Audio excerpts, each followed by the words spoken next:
बहुत सालों से विचार कर रहा था। पिछले साल मैंने इसका डिसीजन लिया कि मैं देश के अलग अलग जितने भी धार्मिक स्थान हैं वहाँ जाके नमन करूँगा।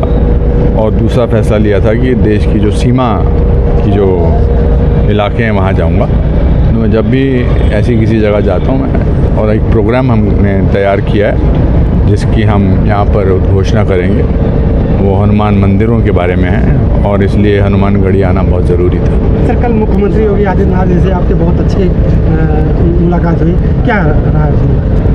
नहीं, उनसे बस ऐसी वही प्रोग्राम दिखाना था जिसका आज हम यहाँ पर उद्घाटन कर रहे हैं। तो उनको दिखाया, उनसे शुभकामनाएं ली और उन्होंने बधाई दी कि हमने बड़ा अच्छा प्रोग्राम बनाया है। अभिनेता के अलावा और भी उत्तरदायित्व होते हैं नागरिक होने के नाते देश के, लोगों को उजागर करना और लोगों को अलग अलग देश की जो अलग जगहें हैं उनके बारे में बताना, और वही फ़र्ज़ मैं अपना निभा रहा हूँ और उसी वजह से यहाँ आया हूँ। और मुझे बड़ी खुशी है कि अयोध्या में बड़े अच्छे लोग यहाँ पर मुझे मिले हैं और अब मैं यहाँ से हनुमानगढ़ी जाऊँगा और वहाँ पूजा करूँगा, आरती करूँगा, पत्रकारों से मिलूँगा, अच्छा लगेगा। सर, सनातन धर्म को लगातार लोग टारगेट करते हैं, आप सनातन धर्म के लगातार करते हैं, क्या करेंगे सर? सनातन धर्म की खूबी यही है कि उनको क्षमा करना आता है, तो सबसे बड़ी अच्छी बात है। पिछले 1000 साल से हमारी देश पर 800 साल मुग़लों ने और 200 साल अंग्रेज़ों ने राज किया, मगर राम मंदिर की अभी भी स्थापना हो रही है, मंदिर बन रहा है, भव्य मंदिर बन रहा है। तो जिनको गाली देनी आती है वो गाली देते हैं, जिनको आशीर्वाद देना आता है वो आशीर्वाद देते हैं। सर, अभी प्रधानमंत्री जी से आपकी सुगम मुलाकात हुई थी? नहीं, अभी मेरे पीछे अपनी माता जी का रुद्राक्ष की माला आपने उनको भेंट किया हुआ? जी, वो मेरी माँ जो हैं वो प्रधानमंत्री की बहुत बड़ी प्रशंसक हैं, उनके कार्यों की बहुत बड़ी प्रशंसक हैं, उनको पुत्र समान समझती हैं। और इस जन्मदिन पर उनकी माँ खुद की माँ नहीं थी तो उन्होंने बहुत आशीर्वाद उनको भेजा है और मुझे लगता है कि बहुत सारी माताओं का आशीर्वाद उन्हें प्राप्त है। अयोध्या से माता जी के लिए क्या ले जाएंगे सर? गुस्सा है मुझसे कि उनको लेके नहीं आया, पर उनका स्वास्थ्य उतना अच्छा नहीं था। कल दर्शन कराऊंगा उनको, अभी दर्शन कराऊंगा, फेस टाइम पे उनको मैं दिखाऊंगा। आज से लगभग 7-8 महीने पहले मैं प्रिया जी को सोशल मीडिया पे हर मंदिर में देखता था। हर मंदिर में इनकी फ़ोटो, हर मंदिर के बारे में इनकी श्रद्धा। दोस्तों, मैं आज अयोध्या में हनुमानगढ़ी टेम्पल में आया हूँ। हज़ारों साल पहले यहाँ पर हनुमान जी की मूर्ति निकली थी। यहाँ पर आकर हमने अपना एक वीडियो लॉन्च किया, समझ आइए, 21 हनुमान मंदिर। उसका पहला जो एपिसोड है वो हनुमानगढ़ी मंदिर का है और मैंने आप लोगों के लिए भी प्रार्थना की। बहुत सुखद अनुभूति हुई यहाँ आरती जो हमने यहाँ पर हम आरती में शामिल हुए। बहुत पुजारी जी, बहुत धन्यवाद, बहुत अच्छा लगा। और अयोध्या में जो मंदिर का निर्माण हो रहा है वो भी उसके प्रति भी हमारी तरफ पूरा ध्यान है। जय श्री राम, हनुमान जी की। ये श्रृंखला पहले हम सिर्फ हनुमान जी के 21 मंदिर जो भारत के अलग अलग भागों में हैं उस पर रिसर्च करेंगे, उसका दुनिया तक पहुंचाएंगे। पहला जो हमने शुरुआत किया वो हनुमानगढ़ी से। इसका ऐतिहासिक महत्व जो है, इसके पीछे अयोध्या भी मैं आया ही नहीं कभी, तो मुझे आना था यहाँ पर।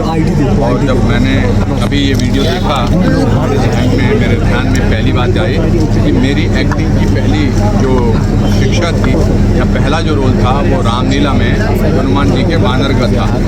तो ये 5-5 मिनट के वीडियो हैं, ज़्यादा लोग आजकल बड़े जल्दी बोर हो जाते हैं, इसलिए उसको बड़ा संक्षिप्त रखा है, छोटा रखा है। और ये जानकारी देंगे आपको मंदिर के बारे में, मंदिर के पीछे के इतिहास के बारे में। जैसे हनुमानगढ़ी मंदिर है, शिमला में एक बहुत बड़ा मंदिर है जापू मंदिर हनुमान जी का, वहाँ का भी रिसर्च किया है। उत्तर प्रदेश के 4 हनुमान मंदिरों के बारे में हमने श्रृंखला में बताया है। इसके बाद फिर अलग अलग हम मतलब शिव जी के ऊपर या रामचंद्र जी के ऊपर करेंगे। तो आज यहाँ अयोध्या देखिए आपने किस तरह से दिल्ली और अभी तो मैं सीधा गाड़ी से वहाँ तक आया और यहाँ से कल सुबह देखूँगा अयोध्या देखने का। मैं मतलब जहाँ हो रहा है वहाँ भी जाऊँगा, अलग अलग जगहों पे भी जाऊँगा। जैसा कि मैंने बताया कि 2 साल पहले मैंने न्यू ईयर रेजोल्यूशन ये सोचा था कि मैं भारत के अलग अलग मंदिरों में ज़रूर जाऊँगा, क्योंकि मंदिरों में जाके न केवल आपको धार्मिकता का एहसास होता है बल्कि आपको देश के और सनातन के जो इतिहास के भी बारे में आपको पता चलता है। कितना पुराना इतिहास है, कितनी ज़्यादा शक्ति है हमारे भारतवर्ष में, और वो वहीं से आती है, वो इन्हीं चीज़ों से आती है। और कल जाऊँगा मैं बहुत खुश हूँ। मेरी माता जी थोड़ी मुझसे नाराज़ हुई कि तुम मुझे नहीं लेके गए अयोध्या। मैंने कहा बहुत मुश्किल है, बट उनको मैं अभी थोड़ी देर बाद जब आप चले जाएंगे मैं फेस टाइम करके वो मंदिर के दर्शन कराऊंगा। और ये बहुत इम्पॉर्टेंट है। देखिए अभिनेता होना मेरा प्रोफेशन है, लेकिन अभिनेता से बड़ा रोल मेरा है एक इंसान का, एक नागरिक का। और नागरिक की कभी कभी जो है रिस्पॉन्सिबिलिटीज़ जो हैं वो बड़ी होती हैं।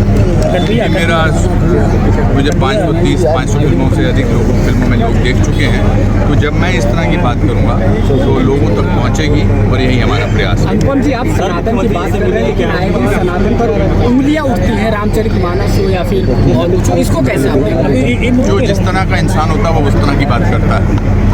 दो किस्म के लोग होते हैं। अब राहुल गांधी को भी रामनगरी की याद आई है। अब मैं किसी के बारे में टिप्पणी नहीं करना चाहता, फिर आप हमारे इस पूरे प्रयास को भूलेंगे और आप ये बोलेंगे कि अनुपम खेर ने फलाने के बारे में ऐसा कहा। मैं अपने मुद्दे से हटना नहीं चाहता।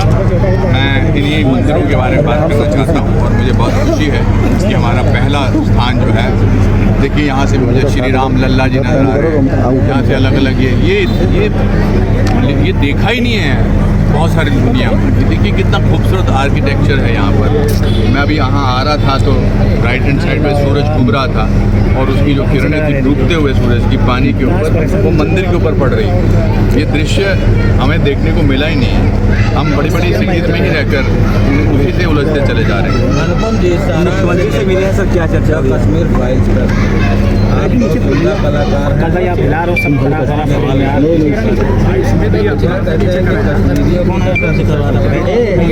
देखिए आपका इस प्रेस कॉन्फ्रेंस में जहां हम 21 हनुमान मंदिरों की बात कर रहे हैं, कश्मीर पे सवाल करना ये बात को साबित करता है कि कश्मीर फाइल ने अपना काम किया।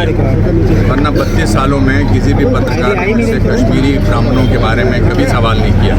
हर 19 जनवरी 1990 को बात करते थे हम, एक दिन के लिए ट्रेंड करते थे। अब जहाँ भी मैं जाता हूँ वहाँ पर लोग कश्मीर फाइल्स की बात करते हैं, कश्मीरों की प्रताड़ना की बात करते हैं। ये आर्टिकल 370 हटने से मुझे पता है कि आपको भी पता है कि लाल चौक में पिछले 30 साल में कभी तिरंगा लगा ही नहीं।